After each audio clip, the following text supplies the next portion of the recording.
तो अभी आप देख रहे हो these are extra large wheels. Commanding position कुछ लोग कह देते हैं, पर कमांडिंग पोजीशन का क्या लॉजिक है यार, कोई डराना थोड़ी लोगों को हमने, जस्ट एक डिफरेंट फील है इस गाड़ी की। ठीक, क्योंकि मेरे पास है ये बकार्डी वाइट रम की बोतल, सो इसीलिए अगर आप किसी भी गाड़ी के अंदर अलॉय चेंज कराते हैं ना, मैं ट्रैक्टर के बराबर जा रहा हूँ यार एक। Oh my God.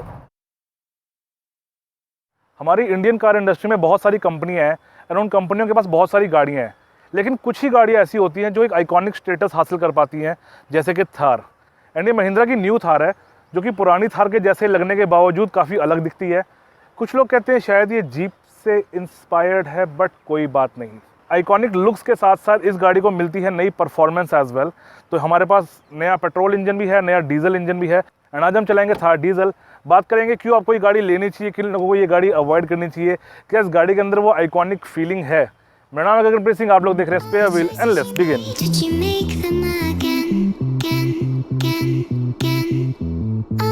That you told, did you believe in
video को शुरू करने से पहले बहुत बहुत धन्यवाद उन लोगों का जिन लोगों ने अब तक साथ बनाए रखा है, एंड आपकी वजह से ही आज इस चैनल के 50,000 सब्सक्राइबर्स हैं।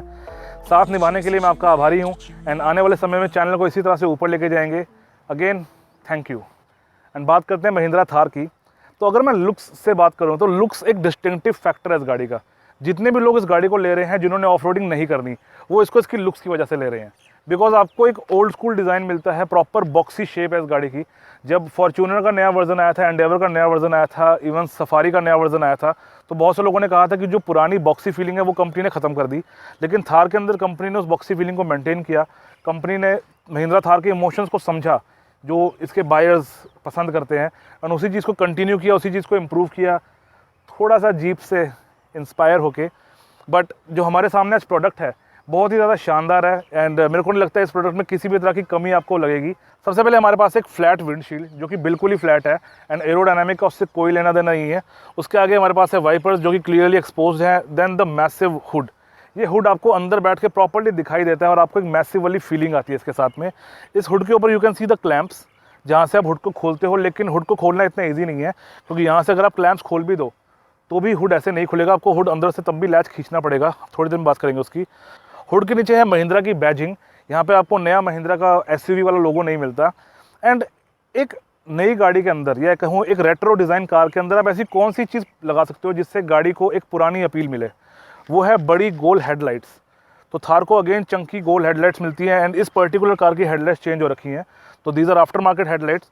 अगर मैं आपको जला के दिखाना चाहूँ तो लाइट के ऊपर मेरे को एक फॉलो मी होम का फंक्शन मिलता है, एंड यहाँ पर मेरी लाइट्स ऑन हो जाती हैं। आई होप आप लोगों ने देख ली होंगी। तो these are the aftermarket lights. इनकी मैं ज़्यादा बात नहीं करूँगा, थ्रो वगैरह इनका डेफिनेटली बेटर है स्टॉक से।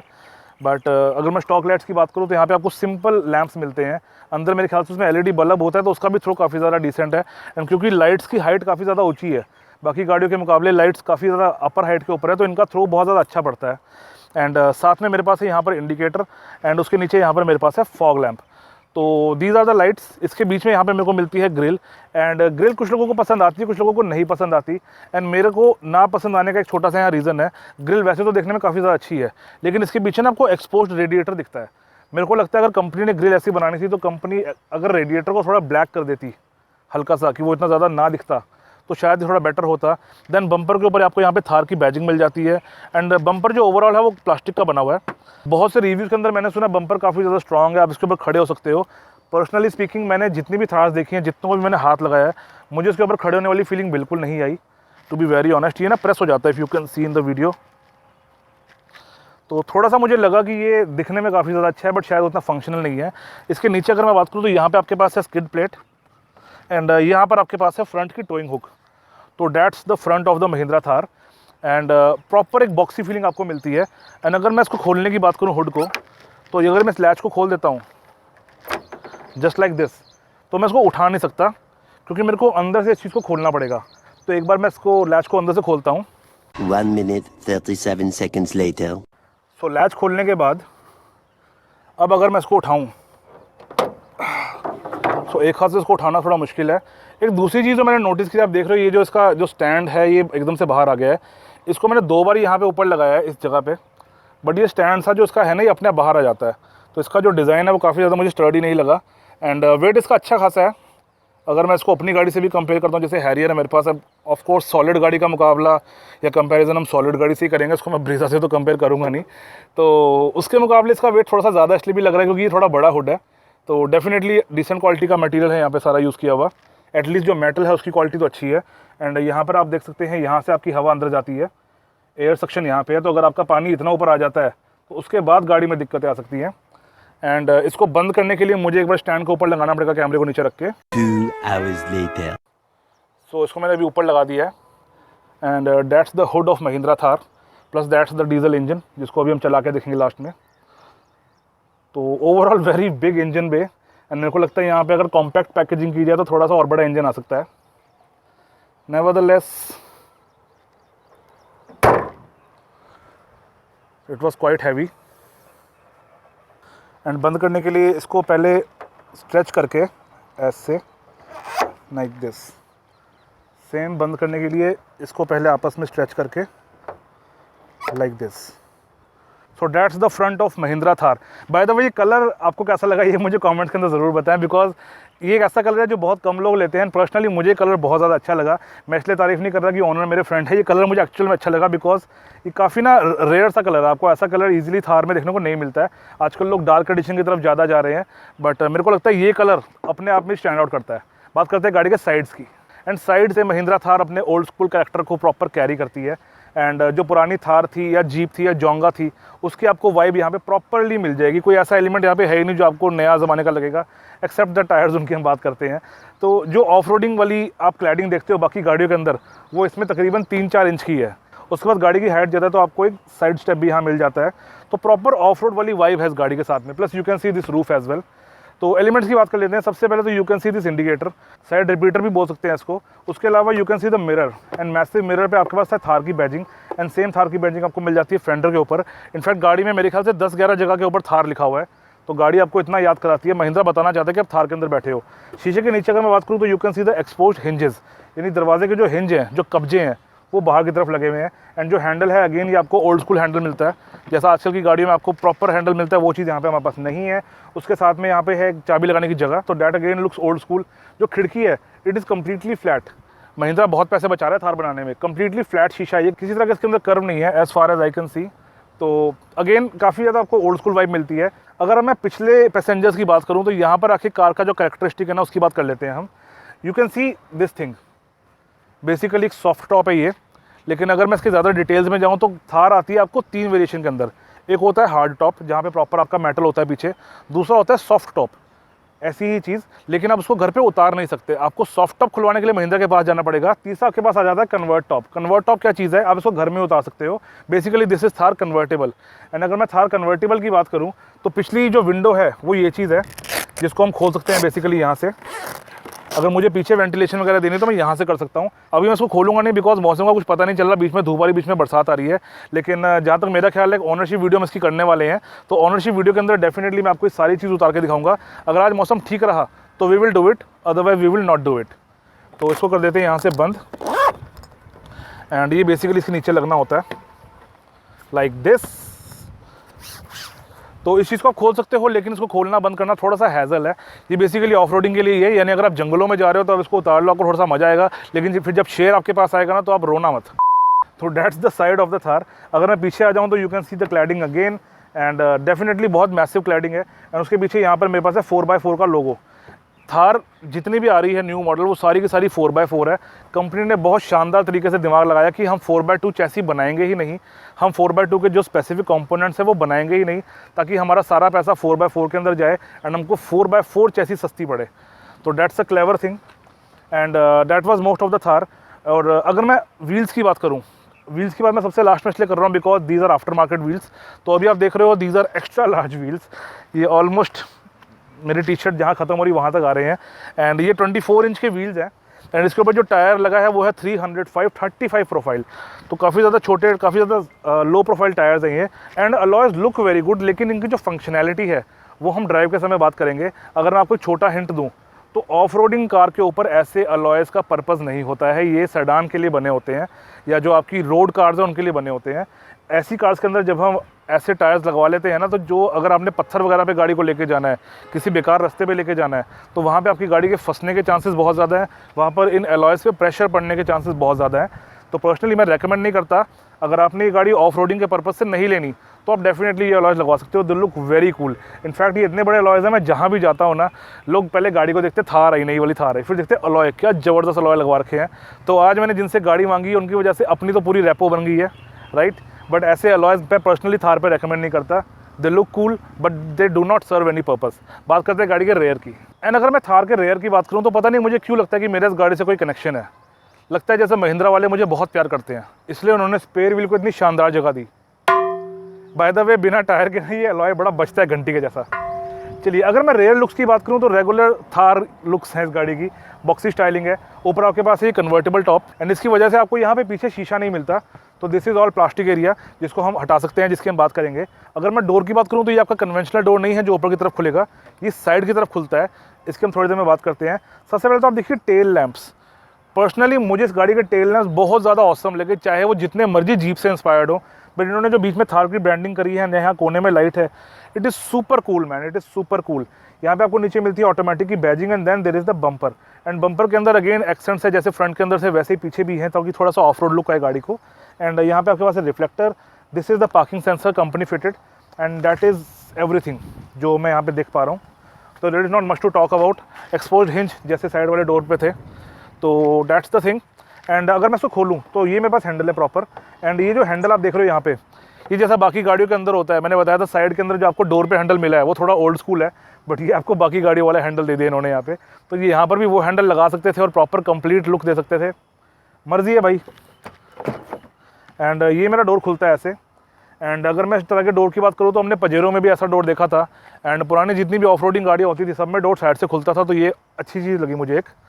एंड इस डोर के अंदर की अगर मैं बात करूँ तो यहाँ पर मेरे पास एक लैच है, अगर मैं इसे खोलना चाहता हूँ।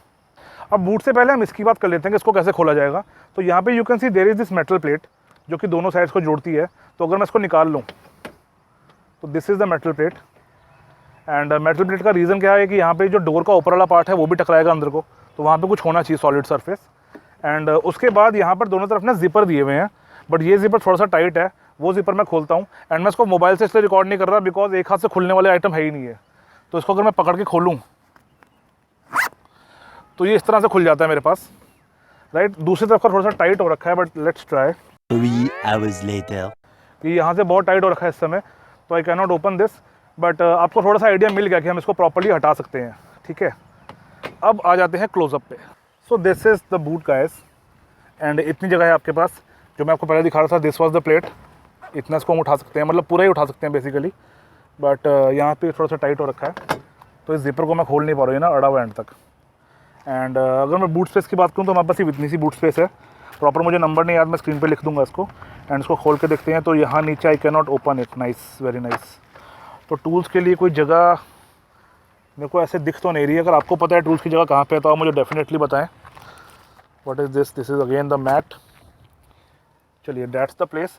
एंड यू कैन सी यहाँ पर हमारे पास ये केज लगा हुआ है, तो ये केज भी आपको गाड़ी को थोड़ा सा बचाता है, प्लस ये रूफ को स्टर्डीनेस देने के लिए है। एंड अगर मैं सीट्स की बात करूँ तो सीट्स को उठा के मैं थोड़ी सी जगह बना सकता हूँ, लाइक दिस। तो नाउ मेरे पास थोड़ी जगह ज़्यादा हो गई। अगर मैं दूसरी सीट भी फोल्ड करूँ, देयर इज़ द लैच। हाँ, ये पता नहीं अड़ा हुआ है क्या सीन है इसका, बट ये फोल्ड नहीं हो रही है।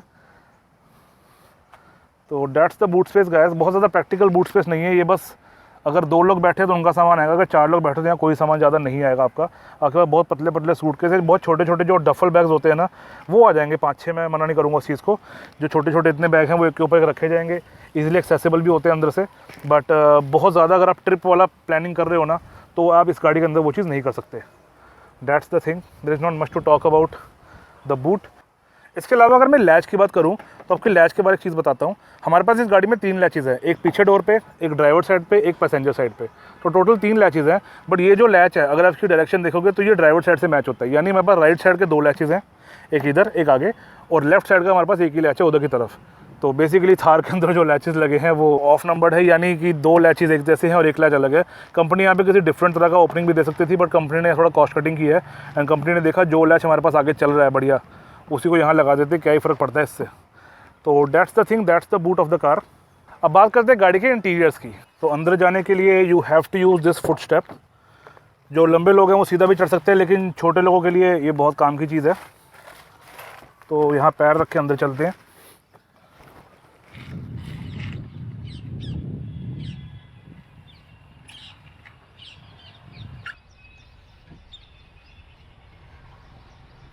And this is how you come in, and this is the door जो कि सॉलिड थर्ड के साथ बंद होता है। तो आपको एक बहुत ही कॉम्पैक्ट सी फीलिंग आ जाती है इस गाड़ी के अंदर जब आप अंदर बैठे होते हो, एकदम एक क्लोज कुकून जैसी, अगर मैं इस डोर की बात करूँ तो। अदरवाइज जो आपकी छत है उसकी हम थोड़ी देर के अंदर बात करेंगे, जो आपकी फीलिंग ख़राब करती है, but otherwise that's all. And this is the dashboard of the new Mahindra Thar. तो this is the layout and this is the key of the car. Basic key मिलती है आपको, कोई ज़्यादा फीचर नहीं है इसके अंदर। This is the lock, this is the unlock and this is the siren. अगर मुझे फॉलो मी होम यूज़ करना है तो मैं इसको डबल टाइम प्रेस करूँगा तो मेरी लाइट्स ऑन हो जाएंगी, लेकिन आपको वो दिन में दिखेंगी नहीं। एंड गाड़ी को कर लेते हैं स्टार्ट, बिकॉज थोड़ी सी ह्यूमिडिटी हो रही है तो एसी चला लेते हैं। एंड यहाँ पर मेरे पास है की लगाने के लिए जगह। बाय द वे जो रिंग है ना ये इल्यूमिनेटेड है, now you can see it.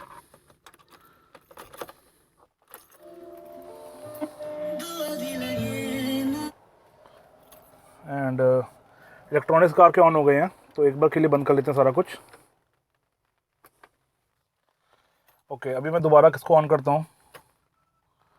तो अब मेरा इंफोटेनमेंट सिस्टम ऑन हो गया, जिस पे थार की एनिमेशन आती छोटी सी।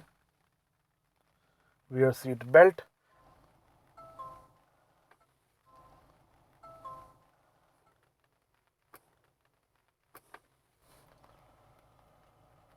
सो this is the dashboard.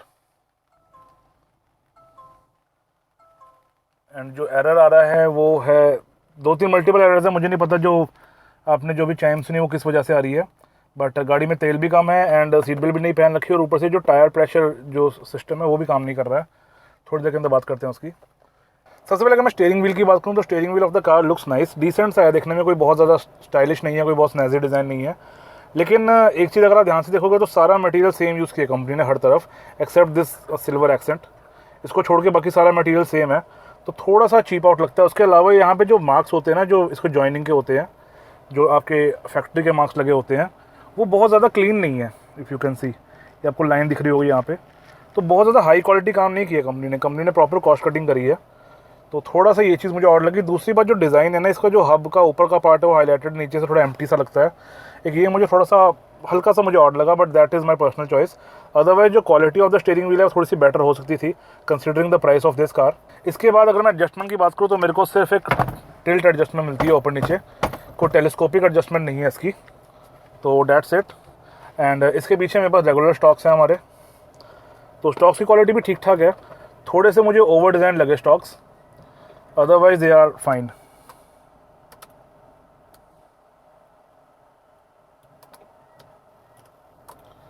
So that's it. And जैसे मैं लाइट ऑन करता हूँ यू कैन सी हल्की सी ब्राइटनेस घट जाती है इसकी, यूजुअल थिंग्स। इसके बाद अगर मैं इंस्ट्रूमेंट क्लस्टर की बात करूँ तो you can see there are 2 dials. On the left मेरे पास है RPM meter and on the right मेरे पास है स्पीडोमीटर। तो इट लुक्स नाइस, इल्यूमिनेशन इसका डिसेंट है। एंड अगर आप सारे आइकन देखना चाहते हो दोबारा से तो I will just turn it of.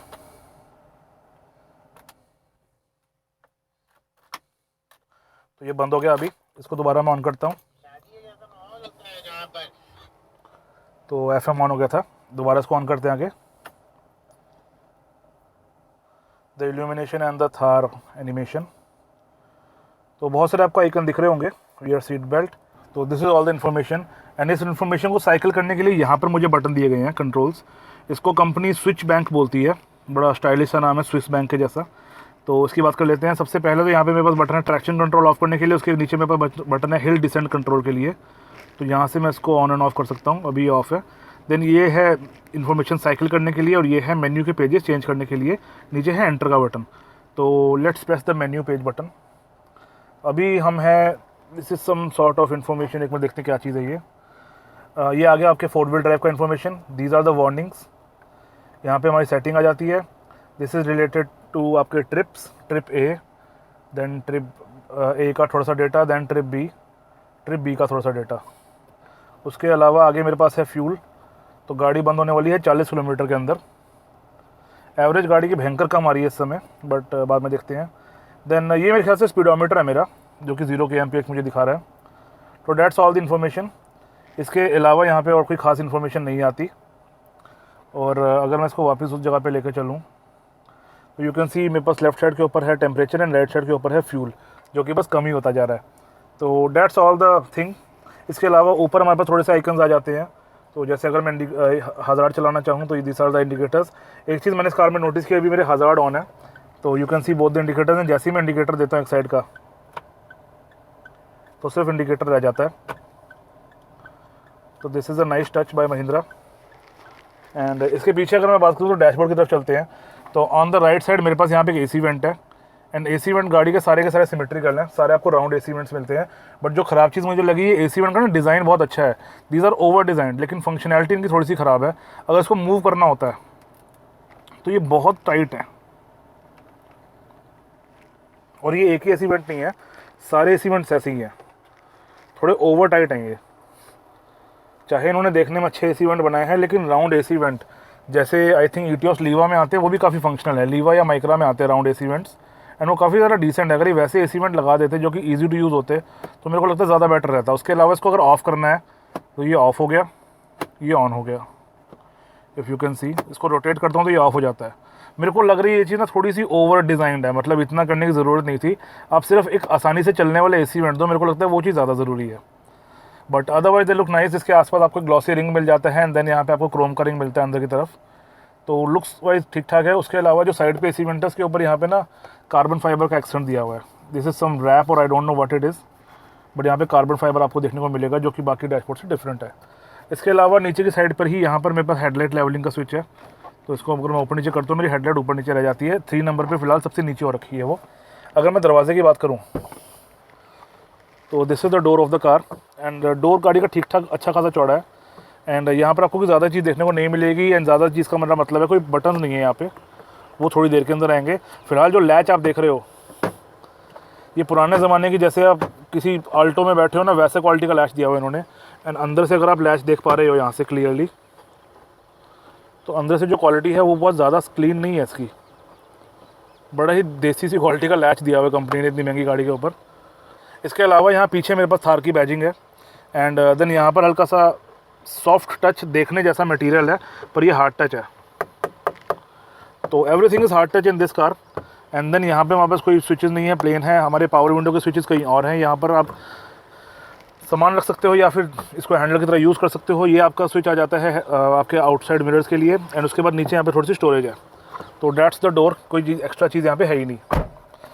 Then coming to the centre, आपके पास सबसे ऊपर आती है स्क्रीन। तो दिस लुक्स लाइक सम 7 और 8 इंच स्क्रीन। एंड ये इसका इंफोटेनमेंट सिस्टम है। तो इट इज़ स्लिक, काफ़ी डिसेंट सा लगता है चलाने में। ऐसा कोई बहुत अमेजिंग नहीं है, बट अच्छा है। एंड सारा काम जल्दी जल्दी करता है, तो आपको ऐसा नहीं लगता कि आपको स्लो कर रहा है। मीडिया में अगर मैं चला जाऊँ तो ब्लूटूथ से भी मेरा फ़ोन कनेक्टेड है। डिस्कनेक्ट हो गया शायद, चल पड़ा। तो that's the Bluetooth part. Adventure statistics में क्या है हमारे पास, तो यहाँ पे हम देख सकते हैं कि गाड़ी का क्या चीज़ कैसे आ रहा है। अगर मैं हल्का सा रेस दूँ तो मेरा टॉर्क वाला मीटर एकदम से चढ़ पड़ता है। एंड इसको मैं ऑफ रोडिंग के लिए भी बना सकता हूँ। अगर मैं इसको ऑफ रोड पर क्लिक करूँ तो अब मेरे को थोड़ा सा ऑफ रोडिंग रिलेटेड चीज़ें आएंगी। जैसे यू कैन सी यहाँ पर ये लेफ्ट राइट दिखा रहा है मेरा स्टीयरिंग व्हील। एंड सेम चीज़ ना यहाँ पर भी आती है, लेकिन ये मेरे को ध्यान नहीं रहा पहले। यहाँ पे चेक टायर डायरेक्शन, अभी ये 40 पे चला गया। ये ना 10 डिग्रीज़ के गैप पे आपको दिखाता है, 30, 40 एंड 50 चला जाता है मैक्सिमम। तो अभी ये 10 पे, अभी ये लेफ्ट 40 पे लेफ्ट चला गया। 1 मिनट, ये अभी हम कहीं सेंटर के आसपास है, बट थोड़ा सा ना इसका रुकी गाड़ी के वजह पे ज़्यादा पता नहीं चलता। उसके बाद यहाँ पे आपके पास रोल एंड पिच आ रहा है, यानी आपकी गाड़ी का जो एंगल वगैरह है वो यहाँ पे आपको दिखाई दे जाएगा। सेंटर में आपके पास है डिफरेंशियल। तो अभी गाड़ी के सारे पार्ट वो, अभी गाड़ी बेसिकली 2 व्हील ड्राइव मोड के अंदर है, इसलिए ऐसा आ रहा है। अगर हम इसको 4H में करेंगे तो यहाँ पे आइकन चेंज हो जाता है। एंड देन यहाँ पे आ रहा है कार का temperature and this is the P। तो जैसे ही मैं गियर को चेंज करता हूँ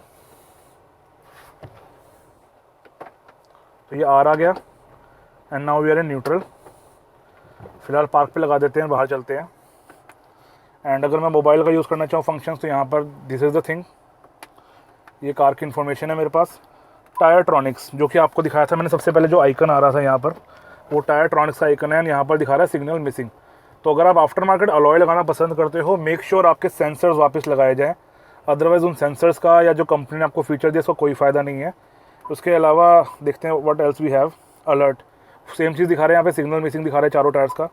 DRL आप ऑन ऑफ कर सकते हो। फ्यूल इन्फॉर्मेशन 40 रह गया, अभी जब हमने स्टार्ट किया था 44 था, but nevertheless. Phone, then the navigation. So this is the area. And settings के अंदर मेरे पास छोटी मोटी सेटिंग्स है, voice to EQ, volume, HDVC। I don't know क्या होता है, बाकी सारी चीज़ें मेरे को पता है, बट HDVC भी कुछ होता होगा, जिसको पता है आप कमेंट में बता सकते हो। सिस्टम डेट, मतलब बेसिकली बाकी सारे सिंपल फीचर्स हैं। बस जो आपको मेन चीज़ थी वो मैंने आपको दिखा दी है। वो आपकी आती है थार के अंदर होम करके, एडवेंचर स्टैटिस्टिक्स। थोड़ा सा चल पड़, तो इतना करता ही है। इसको आप कस्टम भी लगा सकते हो, आपको क्या क्या क्या देखना है। आप बेसिकली यहाँ पे 5 आइटम लगा सकते हो अपनी पसंद से। अभी मैंने pitch, roll, gear indicator, G monitor और कंपास लगा रखा है, तो इसको ओके कर देते हैं। तो this is all the information you can C. And जो G मॉनिटर है वो बेसिकली बताता है कि कार में फोर्स किस तरफ को पड़ रही है। तो दैट्स ऑल। इसके नीचे अगर मैं बात करूँ तो यहाँ पे मेरे पास वही बेसिक कंट्रोल्स हैं इसी चीज़ के लिए। स्टार से क्या आता है, स्टार इज़ फॉर फेवरेट्स, पर मेरे को लगता है भी फेवरेट्स में कुछ सेट नहीं कर रखा। स्टार में दबा रहा तो सिर्फ सेटिंग खुल जा रही है। चलिए, यहाँ से मैं स्क्रीन को ऑफ कर सकता हूँ और यहाँ से मैं सिस्टम को कम्प्लीटली ऑफ कर सकता हूँ। Good bye. इसके नीचे मेरे पास आ जाते हैं मेरे 2 AC वेंट्स बाकी के जैसे। एंड देन सेंटर में यहाँ पे हल्का सा कटआउट है, बट यहाँ पे क्या होगा I have no idea. And यहाँ पर भी आपको हल्की सी कार्बन फिनिश मिल जाती है। उसके बाद नीचे आ जाते हैं AC यूनिट के ऊपर, तो आपको रेगुलर AC के कंट्रोल्स मिल जाते हैं। बट ये जो टेम्परेचर डायल है ना, इसका मुझे कोई आउटपुट नहीं दिखाई दिया कि ये कहाँ पे चल रहा है। तो इसका कोई नंबर वगैरह स्क्रीन पे नहीं आता है, आपको सिर्फ यहाँ पे हल्का सा ही मार्कर सा मिलता है। You can see this red icon, बस ये घूम रहा तो आपको पता चल रहा है कि गाड़ी कितना ठंडा है कितना गर्म है। बेसिकली ये ऑटोमेटिक जैसा लगता है देखने में, पर ये ऑटोमेटिक है नहीं।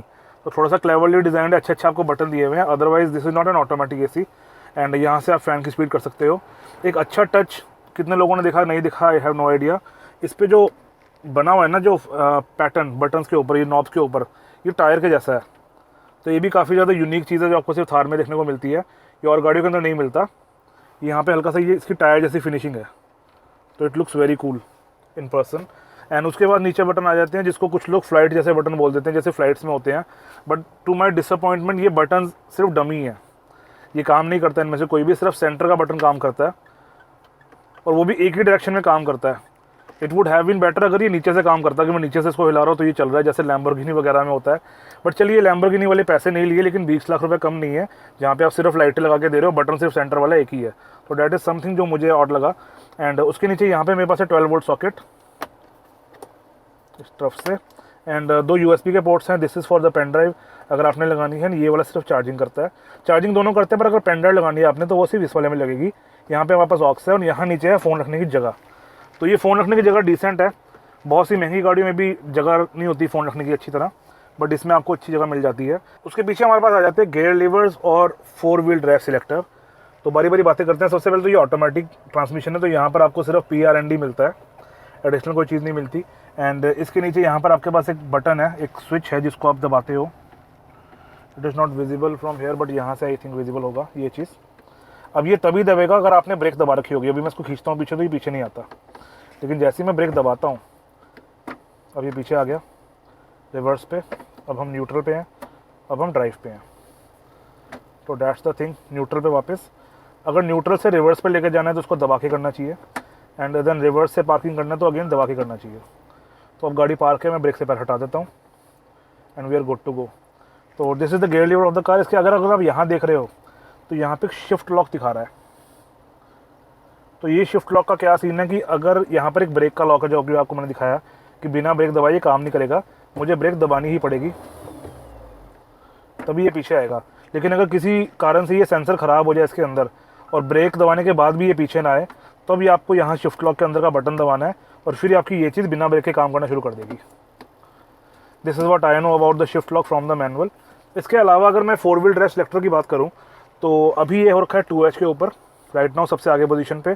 इसको 4H करने के लिए गाड़ी को हल्का सा चलाना पड़ता है, तब ये 4H में आएगा। न्यूट्रल दिया हुआ है यहाँ पर ताकि गाड़ी को आप इजीली टो कर सको बिना किसी डैमेज के।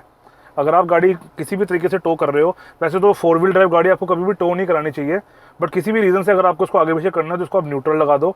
एंड देन हमारे पास आता है सबसे लास्ट में 4L यानी कि 4 लो, जहाँ पे आपको सिर्फ टॉर्क मिलता है, स्पीड से गाड़ी का कोई कनेक्शन नहीं है। अगर आपको मैक्सिमम लो एंड पावर निकालनी है तो आपको गाड़ी को 4L पे करना चाहिए। 4L के केस में आपकी गाड़ी जहाँ भी फंसी होगी वहाँ निकलने के लिए मैक्सिमम जान लगाएगी। 4H और 4L का सिर्फ इतना फ़र्क है कि अगर आपको 4 व्हील ड्राइव में हाई स्पीड चाहिए, जैसे आप सैंड वगैरह पे चला रहे हो तो आप 4H कर सकते हो। अगर आप स्लज वगैरह में चला रहे हो, कहीं फंस गए हो, तो आपको वहाँ 4L करना चाहिए। Otherwise 4H is enough for most of the things. उसके पीछे हम आते हैं तो यहाँ पे you can C one more thing, यहाँ पे क्रोम की बड़ी अच्छा एक्सेंट दिया हुआ है इन्होंने, तो it looks kind of premium. Then यहाँ पर हमारे पास आते हैं 2 प्यारे प्यारे कंट्रोल्स जो कि पावर विंडो के कंट्रोल्स हैं। तो अगर मैं यहाँ से दबाता हूँ तो this is the window, so this is the control for power window. And उसके पीछे हमारे पास एक वियर्ड सी जगह है जिसका मुझे कोई लॉजिक समझ में नहीं आया। एंड यहाँ मिट्टी जमती है बहुत ज़्यादा, हो सकता है ये किसी तरह का कॉइन होल्डर हो क्योंकि यहाँ पे सिक्कों के अलावा और को कुछ आएगा नहीं। लेकिन अगर ये कॉइन होल्डर भी है तो भी ये बहुत बेकार शेप है, इसको साफ़ करना बहुत ज़्यादा मुश्किल है। इसकी जगह पे कंपनी सिर्फ एक डब्बा बना देती तो वो ज़्यादा इजी रहता। इसके पीछे हमारे पास आ जाते हैं ये कप होल्डर्स, जिसके आजू बाजू you can see this Chrome ring, जो कि थोड़ा सा लुक्स में अच्छा बनाती है, लेकिन कप होल्डर्स बहुत ज़्यादा प्रैक्टिकल नहीं है।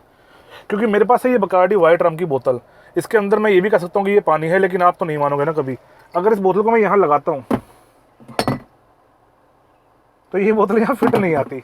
तो ये चीज़ मुझे ऑड लगी कि इतनी बढ़िया गाड़ी के अंदर आपने कप होल्डर्स बहुत ख़राब दिए हैं, जहाँ पे आपके बेसिक साइज़ के जो कप्स हैं या जो ग्लासेस हैं या जो बॉटल्स हैं यहाँ पे वो नहीं आती, यहाँ पे सिर्फ छोटी बॉटल्स ही आती हैं। अगर इस बॉटल को मैं रखना चाहता हूँ तो I have the place in door, and door के अंदर भी मेरे पास सिंगल बॉटल होल्डर है, मेरे पास एक्स्ट्रा जगह है ही नहीं कोई। यहाँ थोड़ा बहुत सामान आप छोटा मोटा रख सकते हो, अदरवाइज़ डोर में आगे की तरफ सिंगल बॉटल होल्डर आता है। एंड पीछे आपको पता है डोर्स ही नहीं है, तो बेसिकली बॉटल के लिए आपके पास सिर्फ 2 जगह है, एक ऑन द राइट एक on the left, solid third. And इसके अलावा अगर मैं बाकी स्पेसेस की बात करूं तो you can see on the top यहाँ पे कोई खास जगह नहीं है, आप छोटा मोटा सामान यहाँ रख सकते हो बिकॉज डैशबोर्ड आपका फ्लैट है, अदरवाइज यहाँ पे आपकी ज़्यादा चीज़ें नहीं आएंगी। इसके अलावा अगर मैं ग्लव बॉक्स की बात करूँ तो ग्लव बॉक्स की तरफ आपको यहाँ पे ऊपर एक हैंडल मिलता है जो कि ऑफ रोड कार की वजह से थोड़ा सा आपको बढ़िया लगेगा, but this is the glove box of the car and what a joke this is. ये ग्लव बॉक्स है, पुराने ज़माने के स्कूटरों में से ज़्यादा जगह होती थी, तो कंपनी को ग्लव बॉक्स यहाँ पे थार में अच्छा देना चाहिए। दिस इज़ वेरी लेम, ये बहुत छोटा ग्लव बॉक्स है एंड प्रैक्टिकलिटी वाइज ये इसमें सिर्फ टूल्स आएंगे आपके, वो भी अच्छी तरह से नहीं आएंगे, मेरे को लगता है इट्स इज दैट स्मॉल। ये सिर्फ कंपनी के डॉक्यूमेंट्स रखने के लिए कार के, अदरवाइज यहाँ कुछ नहीं आता अच्छी तरह से। And that was the glove box. By the way glove box के साइड में ये बड़ी अच्छी बैज आता है महिंद्रा एंड महिंद्रा का, जहाँ पे थार लिखा हुआ है, एक सीरियल नंबर लिखा हुआ है, तो दैट लुक्स वेरी कूल। अब अगर मैं सीट्स की बात करूँ तो this is the seat of the car and आपको प्रॉपर बोल्स्टिंग मिल जाती है पीछे की तरफ। बाय द वे पीछे एक बंदा हमने और बिठा रखा है एंड आपको यहाँ प्रॉपर बोल्स्टिंग मिल जाती है। और जो टॉप वेरिएंट के अंदर आपको ये फैब्रिक सीट्स मिलती है, तो यहाँ पे आपको लेदर सीट का ऑप्शन नहीं है।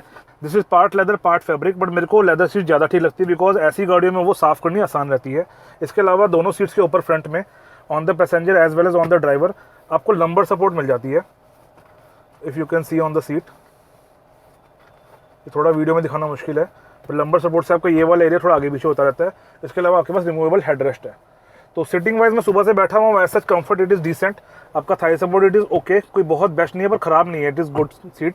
लेकिन ये चीज़ मैं ज़रूर कहूँगा कि ये जो कार है वो सिर्फ 2 सीटर कार है, ये सिर्फ आगे बैठने के लिए बनाई गई है, क्योंकि जब हम पीछे बैठेंगे तो आपको दिखाऊंगा मैं कि पीछे की सीट कितनी ज़्यादा क्रैम्ड है। इसके अलावा अगर मैं रूफ लाइनिंग की बात करूँ तो this is my roof lining, क्योंकि ये कन्वर्टेबल मॉडल है तो ये प्रॉपर सॉलिड नहीं है, ये सिर्फ एक क्लॉथ है मेरे ऊपर जिसके ऊपर बरसात होती है तो हमें लगता है कि पानी अंदर ना आ जाए, हालांकि आता नहीं है, मतलब this is very high quality cloth, but that's the thing. And you can सी किस तरह से हिलता है। इसके हिलने में नॉर्मली कोई इशू नहीं है कि हिल रहा है तो क्या ही हो गया, कपड़ा तो हिलेगा ही, लेकिन जब आप हाई स्पीड पे होते हो ना तो ये हल्की सी बबलिंग सी करता है। एनीवेज बात करते हैं सबसे पहले सन वाइजर्स की। तो this is the visor of the car. बाहर लाइट बहुत ज़्यादा की वजह से ना वो क्लीन दिखेगा नहीं। You can C from here कि वाइजर की जो क्वालिटी है वो बहुत ज़्यादा टॉप नॉच नहीं है। जो फिट एंड फिनिश है ना मटेरियल्स की वो बहुत ज़्यादा अमेजिंग नहीं है इस गाड़ी के अंदर। यहाँ पर भी ये बहुत ज़्यादा क्लीन नहीं है।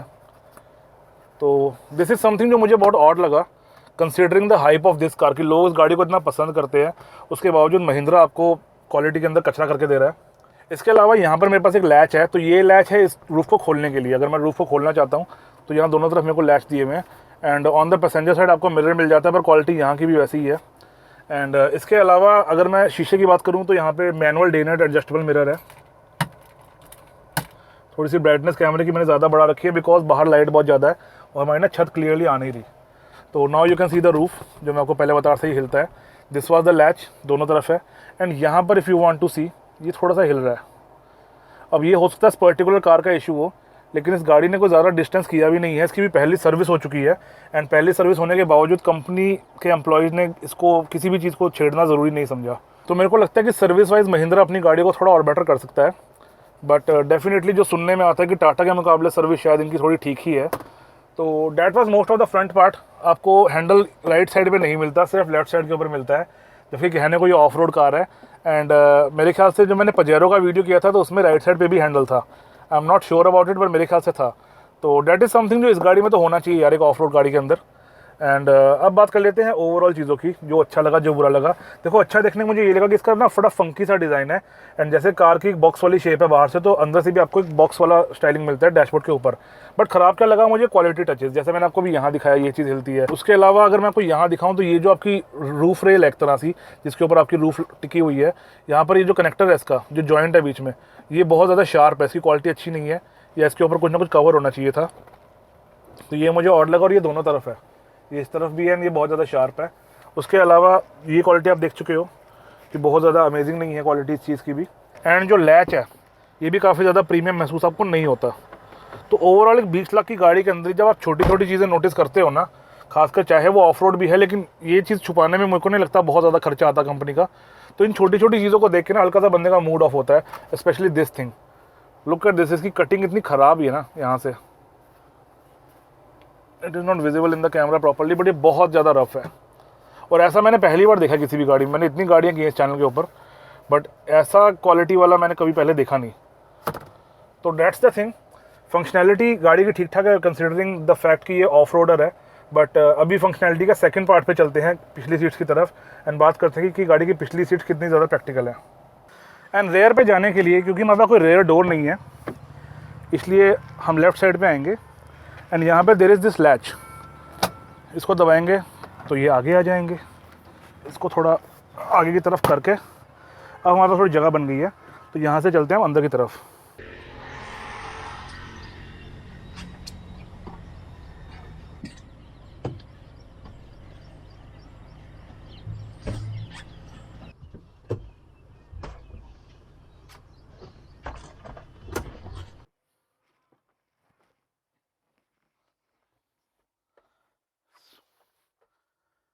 सो this is how you come inside a Thar. बहुत ही ज़्यादा मुश्किल सा काम लगता है मुझे ये, क्योंकि बाकी 7 सीटर कार्स में तो ये ओके है because you have easy access to 5 seats.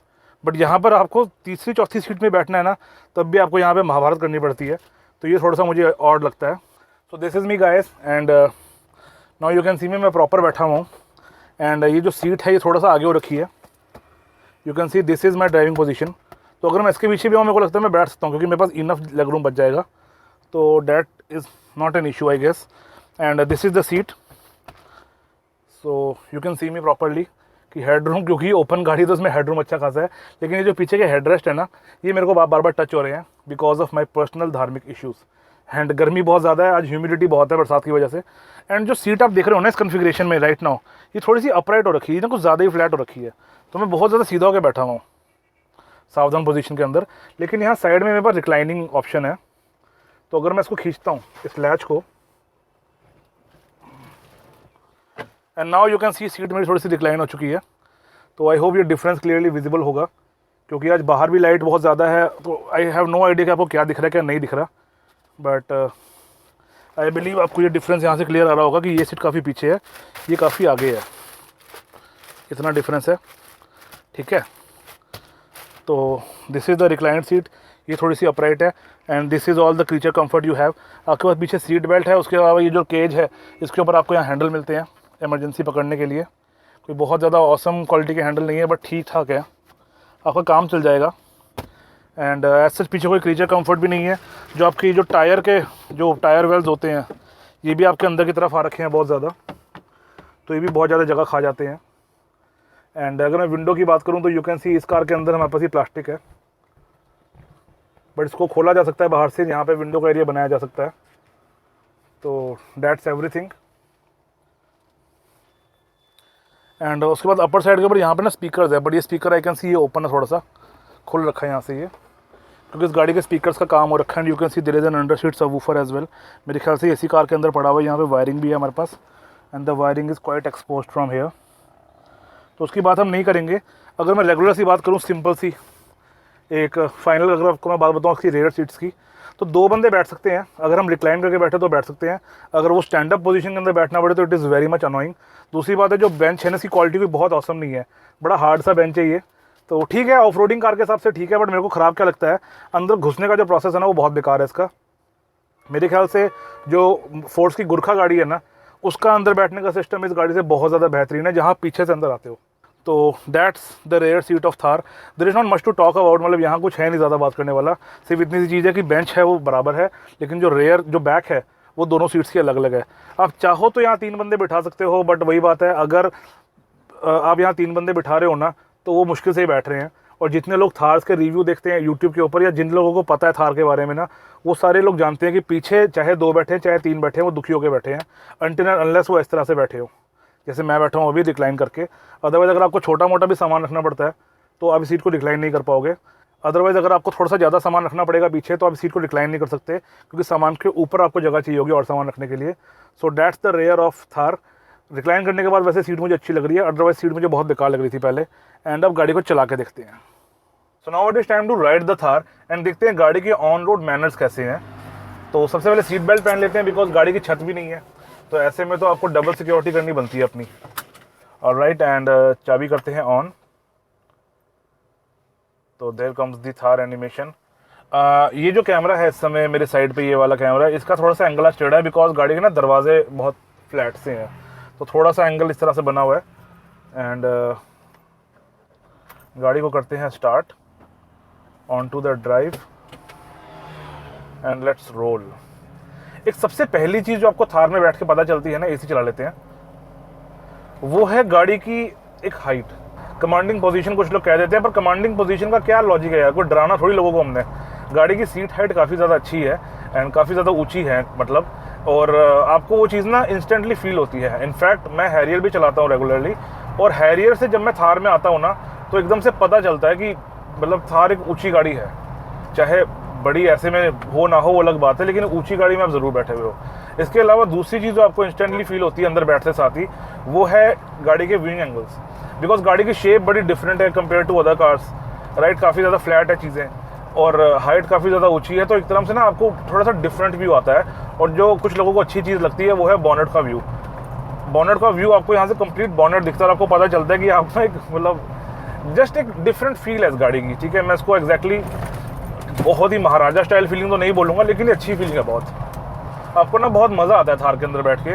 और अभी मेरे साइड से ना जीप कंपस जा रही है, तो लिटरली वो मुझे नीचे लग रही है इस गाड़ी से। इफ़ यू कैन सी, अगर यहाँ से सामने दिख रहा है तो एक जीप कंपस जा रही है, और कंपस लिटरली थार से अच्छी खासी छोटी है। तो डैट इज़ समथिंग जो आपको इस गाड़ी के अंदर बैठ के फील होगा। इनफैक्ट हमारे जो देश की जो मास मार्केट कार है ना, 95% कार्स के मुकाबले थार ज़्यादा ऊँची है। कुछ ही गाड़ियाँ जो इससे आपको ऊँची फील होंगी वो हैं जैसे कि पुरानी वाली सफारी, पुरानी वाली स्कॉर्पियो, या फॉर्च्यूनर एंडेवर भी कह सकते हैं, लेकिन बस यही कुछ गाड़ियाँ बचती हैं मेरे पास।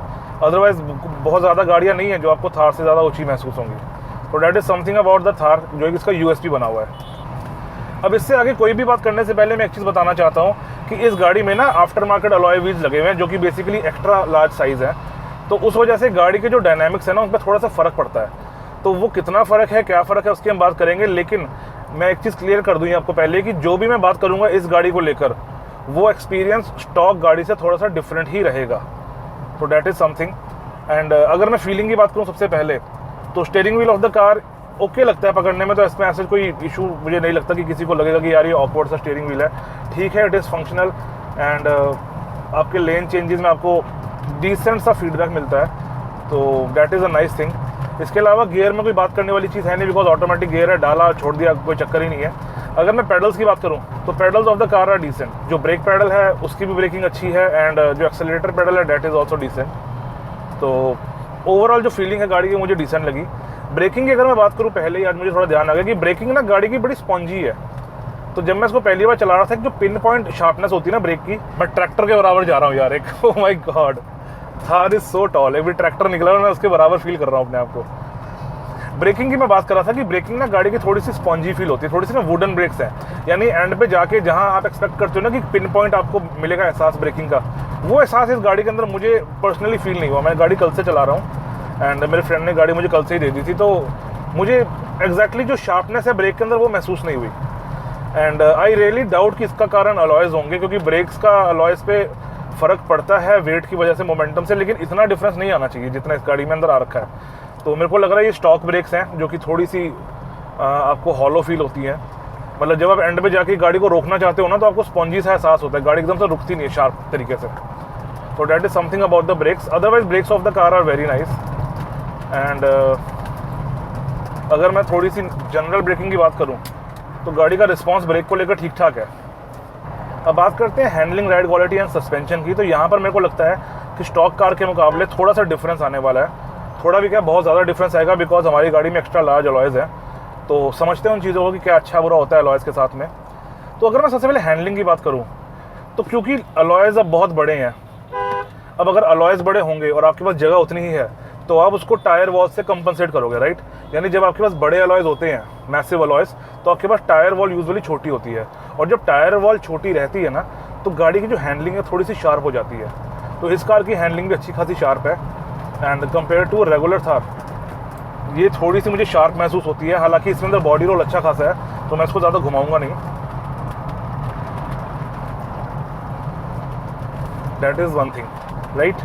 तो बड़े अलॉय से आपकी हैंडलिंग तो सुधर जाती है, ठीक है। लेकिन इसके अलावा अगर मैं राइड क्वालिटी और सस्पेंशन की बात करूँ ना, तो यहाँ पर एक मेजर डिफरेंस आ जाएगा अलॉयज़ की वजह से। जो कंपनी के अलॉयज़ होते हैं ना, वो एक बहुत एडिक्वेटली साइज्ड होते हैं और R&D के थ्रू बनाए जाते हैं। जब हम अलॉयज़ बाहर से लगवाते हैं, जैसे इस कार के अंदर लगे हुए हैं ना, तो क्या होता है कि उन अलॉयज़ का जो साइज़ होता है थोड़ा ज़्यादा होता है एंड कई बार उनका वेट भी ज़्यादा होता है, जो मुझे फील हो रहा है कि इसके अंदर इस अलॉय का भी वेट थोड़ा ज़्यादा है। तो ऐसे केस में क्या रहता है कि जो रोटेशनल मास का इफेक्ट काफ़ी ज़्यादा होता है और वो इफेक्ट सारा आता है आपके सस्पेंशन के ऊपर, राइट। एंड उस वजह से क्या होता है कि सस्पेंशन की जो वर्किंग है ना, जो सस्पेंशन का प्ले है, वो उतना फ्री नहीं रहता जितना आपको कंपनी ने दिया था। अगर मैं आपको एक देसी से एग्जांपल में समझाऊं कि अगर कंपनी का सस्पेंशन बम्प आने पे इतना मूव करता है, तो जो भारी टायर लगने के बाद सस्पेंशन होगा वो सिर्फ इतना सा मूव करेगा। तो दैट इज़ समथिंग जो इस गाड़ी के साथ भी हो रहा है एंड इसका सस्पेंशन काफ़ी स्टिफ महसूस हो रहा है। अब स्टिफ सस्पेंशन होने की वजह से ना बॉडी रोल गाड़ी का कंसिडरेबली कम है स्टॉक कार से। यानी अगर मैं इसका एकदम से लेन चेंज करता हूँ,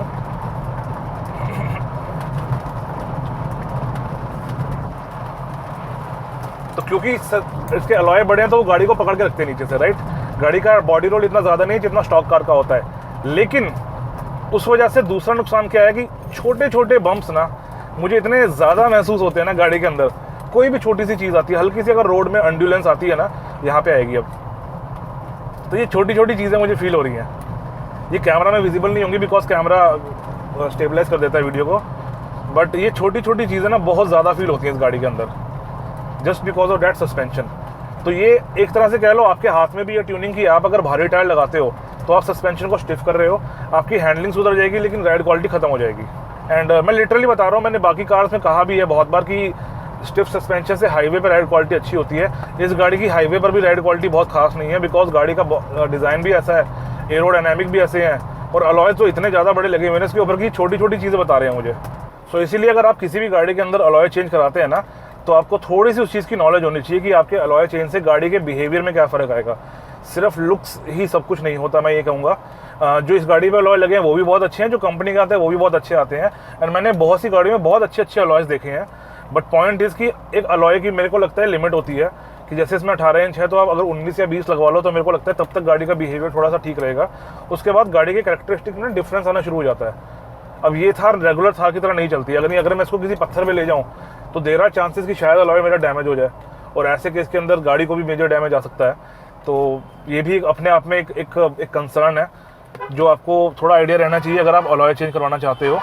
अदरवाइज़ अगर आपको गाड़ी सिर्फ शहर के अंदर चलानी है, सिर्फ साफ़ सुथरी सड़कों पे चलानी है, तो अलॉय चेंज कराने से ज़्यादा डिफरेंस नहीं आता।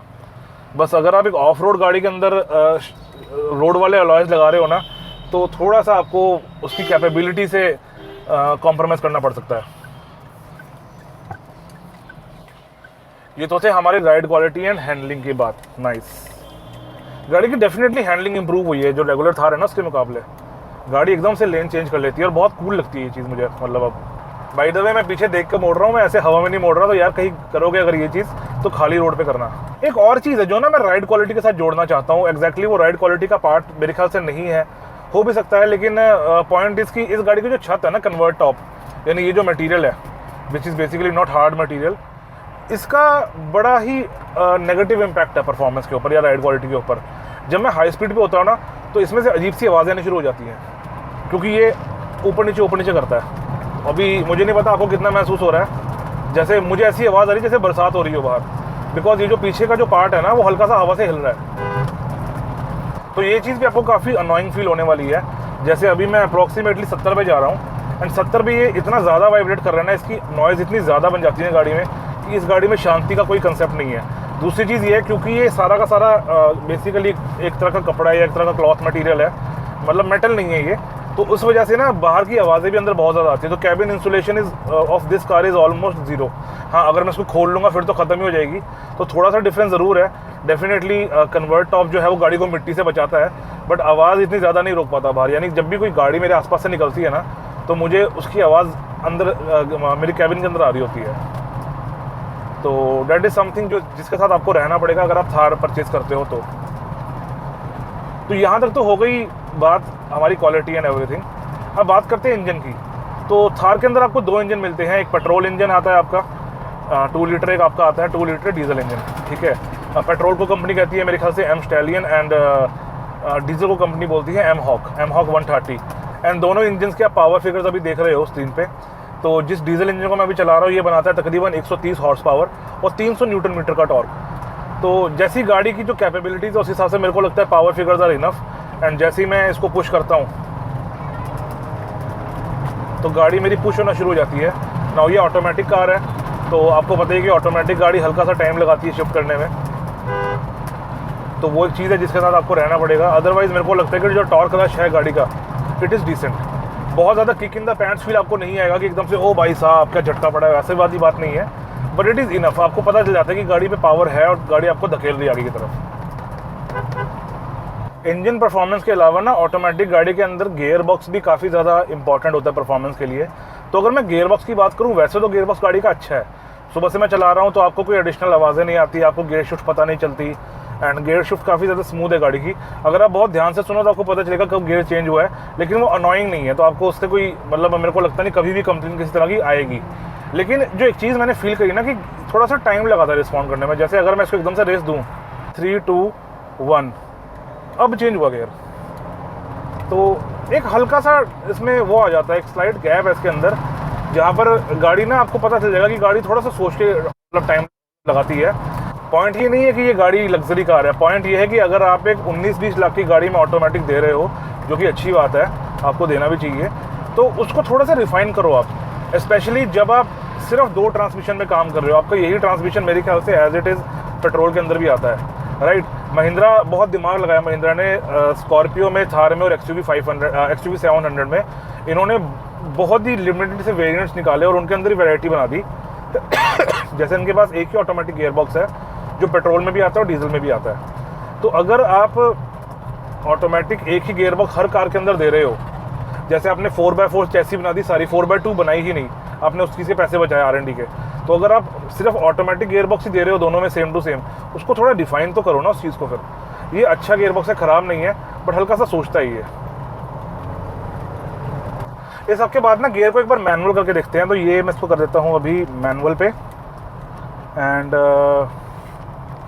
I do not know gear के कोई नंबर दिखाता भी है कि नहीं दिखाता। इसके गियर्स भी ना जो मैनुअल में ना, मैंने जब आई थिंक लास्ट वीडियो किया था ऑटोमेटिक कार्स में नेक्सॉन का, तो मैंने कहा था ये बड़े ऑपोजिट सा फील होता है कि जब मैं ऊपर करता हूँ तो अगला गियर चढ़ता है, जब मैं इसको पीछे अपनी तरफ करता हूँ तो गियर इसका उतर जाता है। और पता नहीं क्यों मेरे को ये ऑपोजिट लगता है। मेरे को लगता है पीछे करने से ना अगला गियर चढ़ना चाहिए, यानी 5, 6। जस्ट एक नेचुरल सी फीलिंग है मेरे मन में कि बंदा ऐसे डालता है जब उतारनी हो तो 3, 4 मतलब कि 4, 3, 2, 1 आगे की तरफ, लेकिन ये पीछे करता हूँ तो गियर उतर जाता है इसका। तो एक बार देखते हैं कितने आरपीएम तक गाड़ी जाती है एंड कहाँ तक गाड़ी अपने आपको पकड़ के रखती है।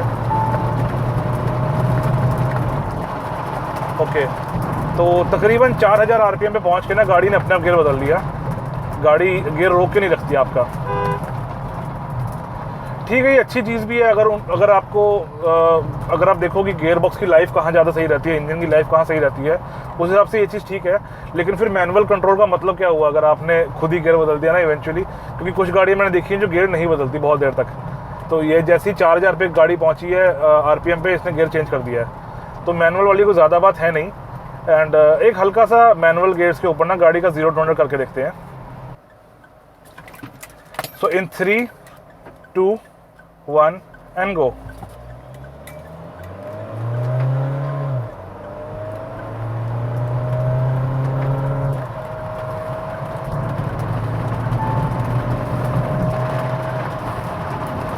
And now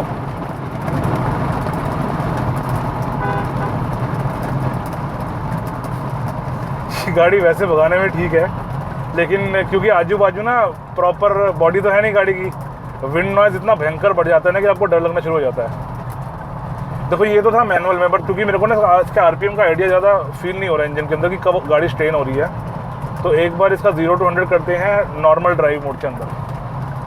पता चल जाएगा मैंने फास्ट किया या स्लो किया है, और वहाँ पर तो गाड़ी वैसे भी अपने हिसाब से सही से पिक लेगी सारी की सारी। तो let us do that.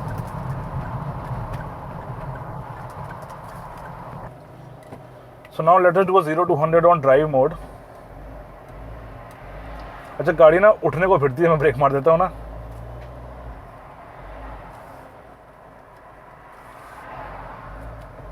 Three, 2, 1 go।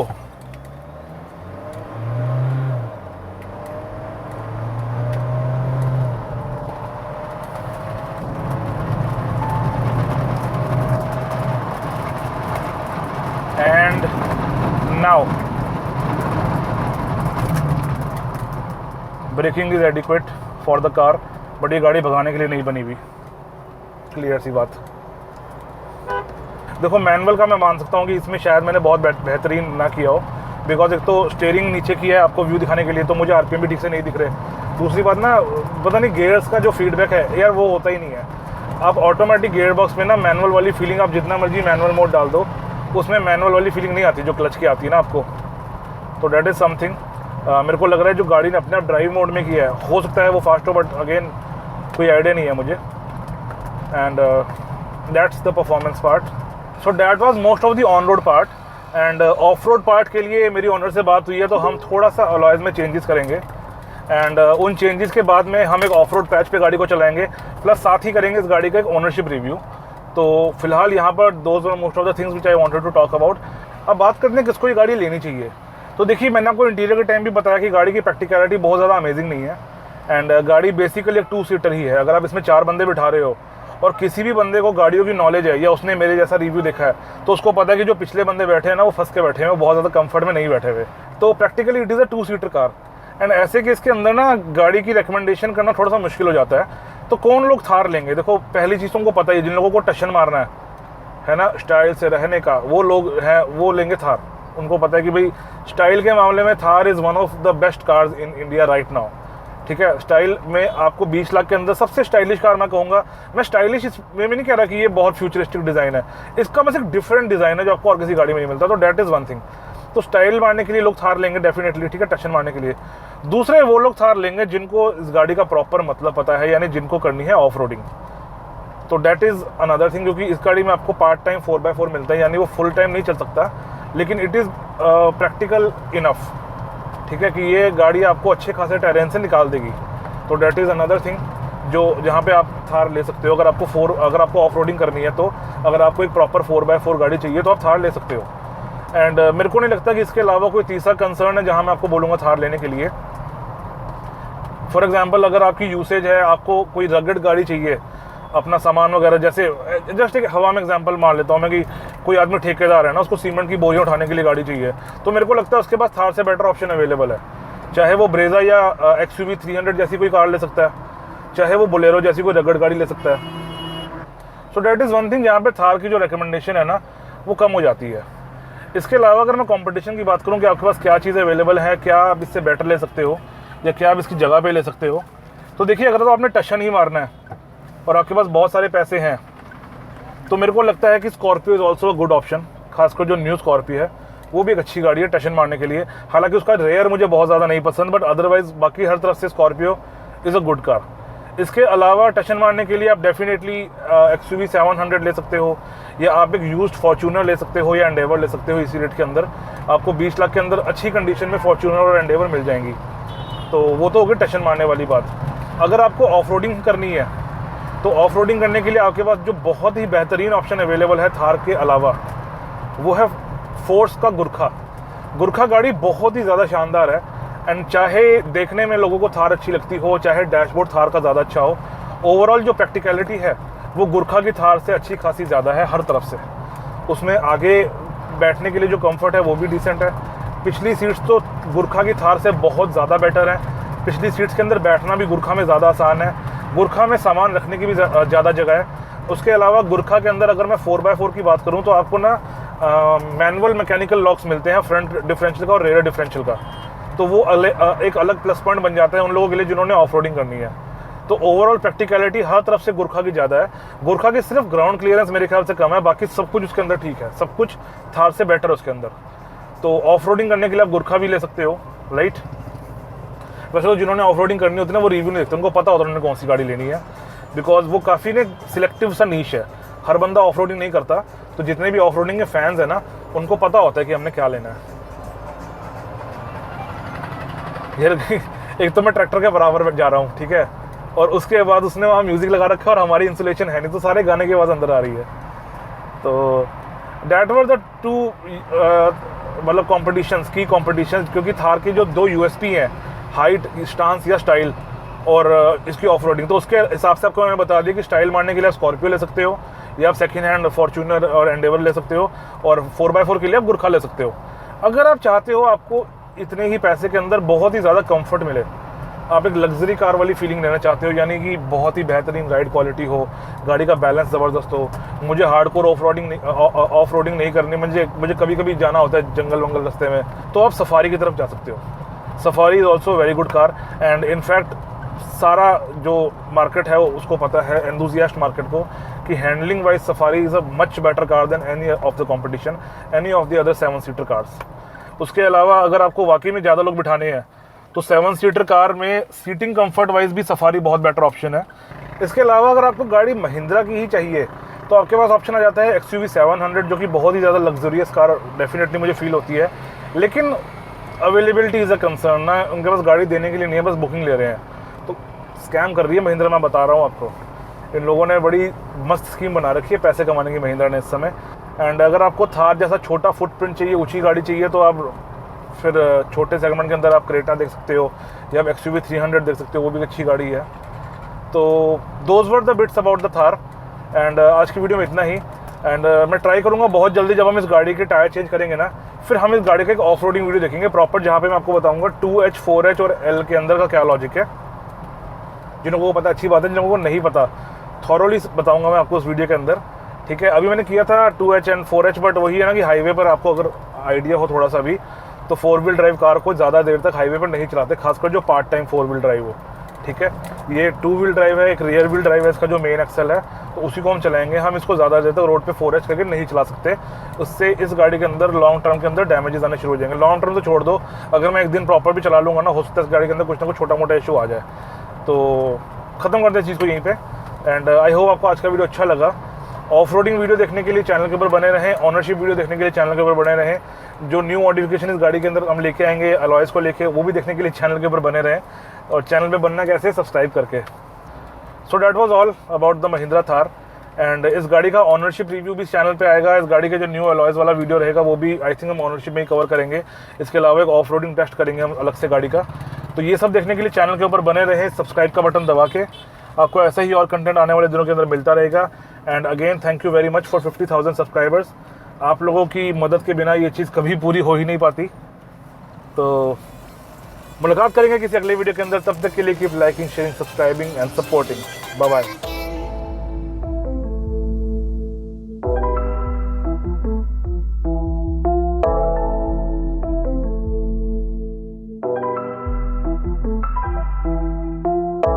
Choices you made, did you make them up?